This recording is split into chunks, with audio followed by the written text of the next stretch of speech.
bismillaahi raxmaani raxiim assalaamu calaykum waraxmatullaahi wabarakaatu. kusoo dhawaada uma zubayr salmaan channel. haddaa igu cusub tahay subscribe kabaleelkan furo asxaabi soo dhawaada. maanta waxaa noo wadaa magacyadii wiilasha qeybteedii labaad, guud ahaan magacyadoo dhan qeybta 11aad. insha allah kheyr waxaan raaligelin ka bixinaa magacyadii aan soo geliyay ayaan dhaweed iyo kuwii kasii horeeyeen oo 3 magac ka mid ah isku ekaadeen.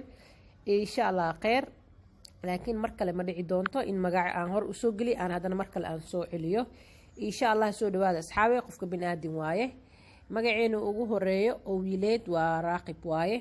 magaca raaqib waa magac aad u qurux badan. soomaali haddii aan nahay boqolkiiba hal aan la baxnaa, yacni magacyada aadka noogu yaroo ka mid yahay magaca raaqib. sidoo kale magaceena xiga waa zayn. zayn soomaali haddii nahay waa la baxnaa, dad gaaraaba jiraan aad ula baxaan, carabtan way la baxaan. zayn magac qurux badan waaye. insha allah kheyr, asxaabta zadka raadinaya meeshaasay ka heli karaan.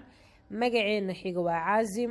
caazim soomaali haddii aan nahay waa la baxnaa, carabtan way la baxaan, laakiin waxa noogu badan waa carabta. soomaali waxaa laga helaa boqolkiiba hal. sidoo kale magaca saalim. saalim soomaali waa la baxaan, maasha allah aadoona ugu badan yahay, boqolkiiba 55 meelahaasoo magac saalim uu ku jiraa. insha allah kheyr, magac saalim dadka saada raadinayo way ka faa-iideysan karaan. magac saalim waa magac qurux badan. magaceena xiga waa kaahin. kaahin soomaali aaday ula baxdaa, ugu yaraan boqolkiiba 55 ilaa iyo 50 oo udhexeeya. waa magac ay dadka qaar ay aad ula baxaan. insha allah sidoo kale carabtan way la baxaan, hindidana way la baxaan. marmarka qaar magacyaal way isku imaanayaan, hindi soomaali carab. yaa abaay, magaceena xiga waa suleymaan. suleymaan soomaali haddii nahay aadan ula baxnaa, boqolkiiba 60 boqolkiiba 65 meelahaas oo udhexeeya. waa magacyada soomaalida ay ku badan yihiin. insha allah kheyr, ayagoo dhahayaan cunugeyga waxaan ku sansaday nabi suleymaan. insha allah kheyr, magaceena xiga waa xuuti.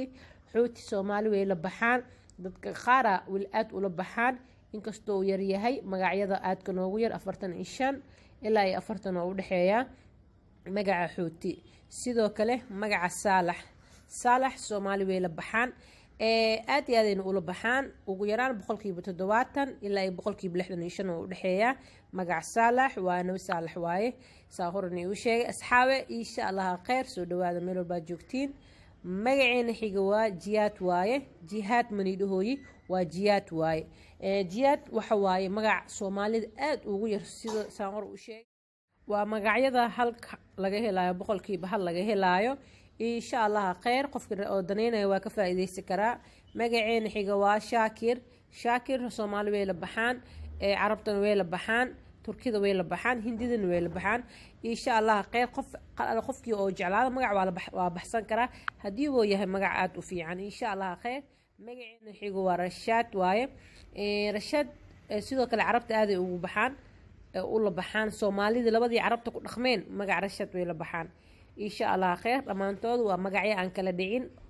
dadka qaar waxaa laga yaabaa inuu magaca ku cusub yahay, laakiin magacan waa magac naga weyn. magaceena xiga waa cabdulaahi. cabdulaahi soomaali aaday ula baxaan, carabtana way la baxaan. waa magac oo aad qiimo u leh waaye. insha allah kheyr, asxaabta qaar dadka qaar way jecel yihiin, dadkana waa kala dooq. magac weyn waaye cabdulaahi. qofka yacni la cizaaya camal waa laga cunug haddii aad ku sharfaysid waa u baxsan kartaa.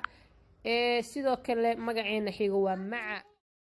maahiya asxaabe, haddana la dhihinaye dameer maa la naqday camal. maca waaye. insha allah magaca dad qaaraa la baxaan. magaceena xiga waa naadir waaye.